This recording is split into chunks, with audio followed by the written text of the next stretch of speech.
जी अस्सलाम वालेकुम, कैसे हैं आप लोग। अगेन एक और वीडियो जिसमें मैं प्रॉफिट बुक कर रहा हूँ। और ये वीडियो बनाने के दो रीज़न्स हैं। एक तो ये फॉलो अप है इलेक्शन से पहले जो मेरी वीडियो आई थी कि बाइंग करके जाए, इलेक्शंस के बाद स्टेबिलिटी आती है तो मार्केट्स बेहतर होना शुरू होती हैं। थोड़ा सा टाइम लगा लेकिन मार्केट स्टेबल हो गई। जो एक्सपेक्टेड था कि फ़ौरन से बढ़ जाएगी वैसा नहीं हुआ, और उसके बाद मार्केट नीचे भी आई थी। अगेन वो एक बाइंग अपॉर्चुनिटी थी, मैंने तो उस पर बाय किया था, वो मैं आप लोगों को दिखाता हूँ। अब मैंने कौन से स्टॉक्स ख़रीदे या कौन सा स्टॉक ख़रीदा और किस रीज़न पे ख़रीदा, किस बेसिस पे ख़रीदा, वो भी मैं आप लोगों को बताता हूँ। अच्छा, लोगों को ये बताना ज़रूरी है कि स्टॉक मार्केट एक बेहतरीन जगह है जहाँ पे आप लोग अपने इन्वेस्टमेंट्स कर सकते हैं। एक ऐसी कंपनीज़ में ऐसे शेयर्स होल्डर आप बन सकते हैं कंपनी के जो कि एक अच्छे रिटर्न दिखा रही हो, आपको लॉन्ग टर्म में फ़ायदा हो सकता है उसके ऊपर। सो इन्वेस्टमेंट को समझना, पाकिस्तानी स्टॉक मार्केट को समझना आप लोगों के लिए बहुत इंपॉर्टेंट है। जो लोग ये समझते हैं, इस गलत फहमी का शिकार हैं कि पाकिस्तानी स्टॉक मार्केट में सिर्फ जुआ होता है, ऐसा है, तो ये बिल्कुल गलत आप लोगों की सोच है। ऐसा नहीं है। जो पाकिस्तान की अच्छी पब्लिक लिमिटेड कंपनीज़ हैं, आप उनमें जाके इन्वेस्ट कर सकते हैं। मैंने इस दिन जो बाइंग की वो मैंने सिनर्जी को मैं बाई की। सिनर्जी को एक रिफाइनरी है, पाकिस्तान की सबसे बड़ी रिफाइनरी है। ऑलमोस्ट 150,000 बैरल्स पर डे की कैपेसिटी के ऊपर डिज़ाइन हुई है। आप सोचें कि पाकिस्तान में इतनी बड़ी रिफाइनरी है। रीसेंट टाइम्स में इसने 2-2.5 साल के बाद अभी रिसेंटली एक क्वार्टर में उसने प्रॉफिट शो किया है 17 पैसे पर शेयर का। सो जो कि अच्छा साइन है। अगर आप फंडामेंटल्स की तरफ जाना चाहते हैं, देखना चाहते हैं, तो आप इसकी पूरे रोड मैप को, रेवेन्यू को, कैपेसिटी को, ये सब कुछ आप लोग देख सकते हैं। मैं चूँकि टेक्निकल एनालिसिस की एक्सपर्टीज़ रखता हूँ, मैं उसके बेसिस के ऊपर बाय करता हूँ। तो मैंने जिस बेसिस पे उस दिन इसको चूज़ किया कि ये क्यों मैं बाय कर रहा हूँ, वो मैं आपको बताता चलूँ। जब 7 फेब थी, ये यहाँ पे कहीं क्लोज़ हुआ, डिसेंडिंग पैरेलल चैनल था, इससे ऊपर की क्लोजिंग थी। मैं एक्सपेक्ट कर रहा था कि मार्केट इसके अगले हफ्ते ही ऊपर चली जाएगी। मैंने यहाँ पे आके इसको बाय कर लिया, और उसके बाद मेरे जो टारगेट्स थे उस टाइम वो 4.5556 के थे। रिमेंबर, ये मैं शॉर्ट टर्म ट्रेड कर रहा हूँ, स्कैल्प कर रहा हूँ, जल्दी ट्रेड लेके जल्दी बुक करने वाला, मतलब कुछ दिनों में। तो यहाँ पे मैंने बाय किया, और उसके बाद ये फ़ौरन ऊपर तो नहीं गया।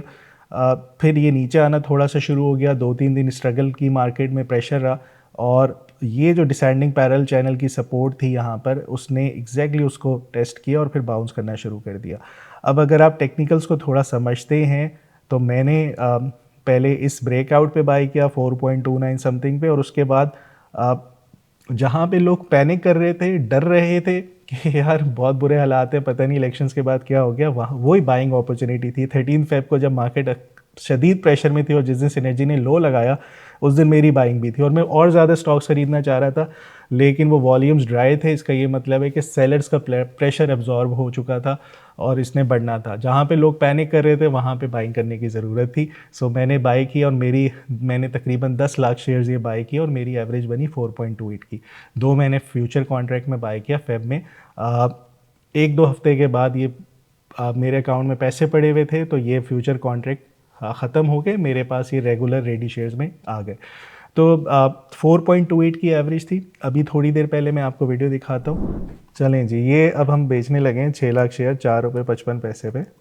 ये गया, इसको 10 लाख का बायर खड़ा हुआ है तो 6 हम दे देते हैं। चलें जी, खुश हो गया होगा वो। रिकॉर्ड करते हुए मैंने इसको बेचा है 4.56 की एवरेज से।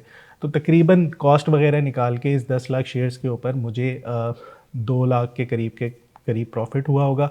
बहरहाल जब डिटेल रिपोर्ट आएगी और जब एयर एंड हो रहा होगा, मैं अपनी सारे कैपिटल गेन टैक्स इंशाल्लाह आप लोगों के साथ शेयर करूंगा। अब मेरी रीज़न क्या थी ये 4.56 के ऊपर सेल करने की।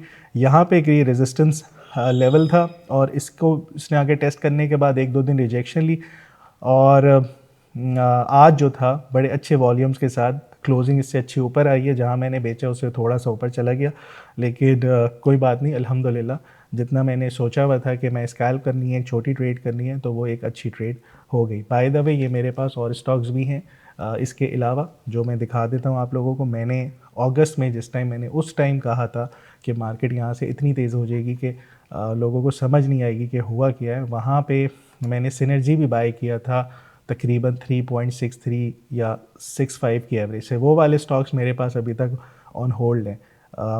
वो भी मैं दिखा देता हूँ। सो वो वाले जो स्टॉक्स थे जो मैं बात कर रहा हूँ, जो मैंने लॉन्ग टर्म के लिए रखे हुए थोड़ी लंबी ट्रेड करने के लिए, वो 3.59 3.60 की एवरेज थी। आज भी वो प्रॉफिटेबल ट्रेड चल रही है और स्टिल मेरे पास होल्ड नहीं है, मैंने अभी तक उसको सेल नहीं किया, क्योंकि यहाँ पे ये जो रेजिस्टेंस इसकी ब्रेक हुई है, ये स्टिल लगता है कि अपसाइड इसमें भी पोटेंशियल है। एनीवेज तकरीबन 200 प्लस या 200,000 का प्रॉफिट हुआ होगा कॉस्ट कमीशन वगैरह निकाल के। और ये बहुत कम टाइम में हुआ है। 7 फेब 13 फेब की ट्रेड थी और आज 5 मार्च है जब मैंने इसका प्रॉफिट बुक किया। अगेन एक बहुत अच्छी ट्रेड रही, बहुत शॉर्ट टर्म में आपने एक अच्छे गेंस ले लिए।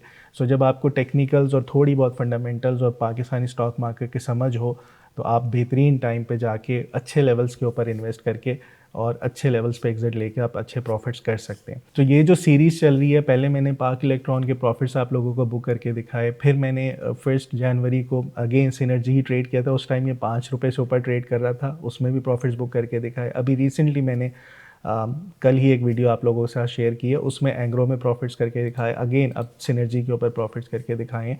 सो पैसे बन जाते हैं अगर आपके पास थोड़ी सी स्किल्स हों, थोड़ी सी एक्सपर्टीज़ हो और सोच समझ के अगर आप काम करें तसल्ली से, पेशेंस से। तो मैं ये वाली वीडियोस आप लोगों के साथ इस तरह की शेयर करता रहूँगा, जस्ट फॉर एन इंकरेजमेंट और मोटिवेशन कि आप लोगों को इन्वेस्टमेंट्स कैसे करनी चाहिए और इसके कैसे रिजल्ट्स आते हैं।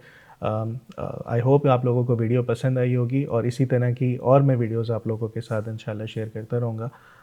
Thank you very much.